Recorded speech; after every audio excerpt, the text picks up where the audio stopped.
Tu ne te rends peut-être pas compte, mais ton aura peut troubler ceux qui t'entourent. Ce n'est pas parce que tu élèves la voix ou que tu cherches à te mettre en avant. Ce qui dérange, c'est ta quiétude, ton silence, cette force que tu dégages sans effort apparent. Certains se crispent en ta présence, d'autres prennent leur distance sans raison claire. Et parfois, il y en a qui t'en veulent, sans jamais oser le dire. Ton énergie dépasse ce que tu imagines. Dans un monde qui se complaît dans le superficiel, ceux qui portent une lumière intérieure profonde apparaissent peu souvent comme des exceptions déroutantes. Je vais te révéler 10 signes que ton aura est d'une puissance insoupçonnée, sans que tu en aies pleinement conscience. Carl Jung l'avait saisi. Ce que tu ne connais pas de toi-même finit par diriger ton existence. Reste avec moi jusqu'au bout, car ces mots pourraient éclaircir des mystères que tu n'as jamais su nommer. Depuis des millénaires, les esprits éclairés savent qu'un être humain peut émettre une présence qui transcende son corps physique. Les Égyptiens nommaient cela le Ka, une essence invisible témoignant de la puissance intérieure. En Inde, on parlait de prana, le souffle vital. Les premières pensées chrétiennes y voyaient une forme de grâce divine. Carl Jung, plus tard, sans user de ces termes, y voyait une manifestation vivante de l'inconscient, individuel et collectif, une onde subtile qui agit sur notre entourage sans que nous le réalisions. Pourtant, notre époque moderne rejette cette idée, car elle échappe aux mesures, au contrôle, à la marchandisation. Elle perturbe par son caractère insaisissable. Mais elle est bien réelle, et ceux qui la portent, même sans le vouloir, suscitent des réactions que peu osent décrypter. As-tu déjà remarqué que ta simple arrivée suffit à troubler certains? Sans un mot, sans un geste, tu déclenches des silences pesants, des tensions subtiles, des jugements qui tombent, sans explication. Ce n'est pas toi qu'on repousse, c'est ce que tu rayonnes, ton aura. Elle opère sur un plan que peu comprennent, mais que beaucoup ressentent, parfois avec intensité. Dans une société qui chérit les apparences, ceux qui brillent d'une lumière authentique deviennent vite des cibles. Voici donc 10 signes que ton aura est trop puissante et que tu l'ignores encore. Tu déranges sans rien faire.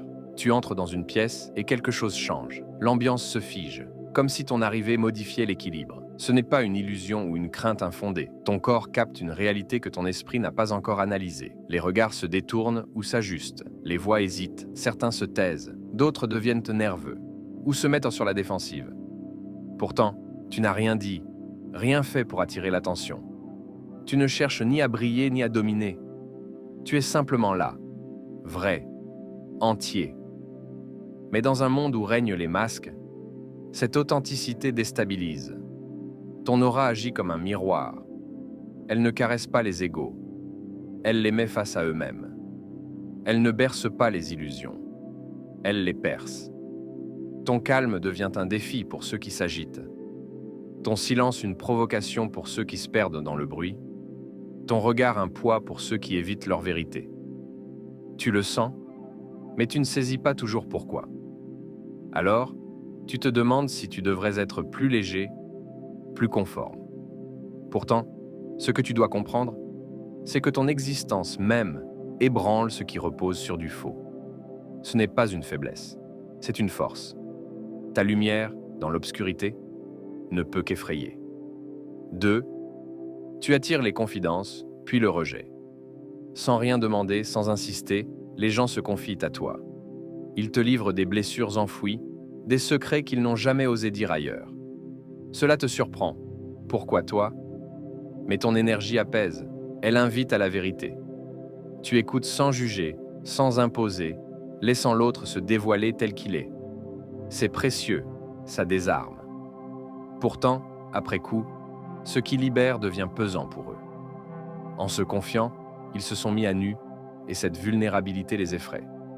Ils prennent alors leur distance, deviennent froids, parfois hostiles, comme si t'effacer pouvait effacer ce qu'ils ont montré. Tu n'as rien fait de mal, mais tu es devenu le gardien d'une vérité qu'ils veulent oublier. Ce n'est pas personnel. Ton aura crée un espace où les masques tombent et certains ne supportent pas ce qu'ils y découvrent. Tu es un passage, pas un fardeau. 3e, tu deviens une cible de projection. Certains te prennent des intentions que tu n'as jamais eues. Ils te soupçonnent, t'accusent à demi-mot, voient en toi des émotions ou des pensées qui ne t'appartiennent pas. Leur regard te déforme, comme s'ils fuyaient quelque chose en eux-mêmes. Et c'est le cas. Ton aura, stable et sincère, reflète ce qu'ils refusent d'admettre. Leurs doutes, leurs peurs, leur honte. Comme l'a dit Jung, Ce qu'on ignore de soi se projette sur autrui. Ta clarté devient une surface où leurs ombres se dessinent, et ils t'en veulent pour cela. Ce n'est pas juste, surtout quand cela vient de proches, mais ce n'est pas toi qu'ils rejettent. C'est leur propre vérité que tu rends visible. Quatrième, tu perçois ce que les autres cachent. Avant même qu'on parle, tu sens les non-dits, les tensions masquées sous les sourires. Ton corps capte tout. Un ton qui sonne faux, un regard qui fuit, un silence chargé. Tu comprends sans juger, mais cette lucidité pèse. Les gens jouent des rôles devant toi, et ils devinent que tu vois au-delà. Cela les rend nerveux. Ton aura ne laisse rien passer, elle révèle ce qu'ils veulent taire. C'est un don qui te distingue, mais qui t'isole aussi, car tu vis éveillé dans un monde endormi. Les foules te vident. Quelques heures dans un lieu bruyant ou tendu, et tu te sens épuisé. Pas seulement fatigué, mais drainé intérieurement. Ton aura absorbe les énergies ambiantes, tentant de les harmoniser sans que tu le veuilles. Tu te forces à sourire, à participer, mais au fond, tu te décharges. Ensuite, tu as besoin de solitude, de silence, de nature pour te retrouver. On te dit sensible, mais c'est plus que ça. Ton énergie dialogue avec tout, et cela te coûte. Ce besoin de retrait n'est pas une fragilité, c'est ta survie. 6. Les faux semblants te rebutent. Tu ne sais pas faire semblant. Les conversations creuses, les sourires forcés, les jeux sociaux te crispent. Ton aura réclame la vérité, rejette l'artifice.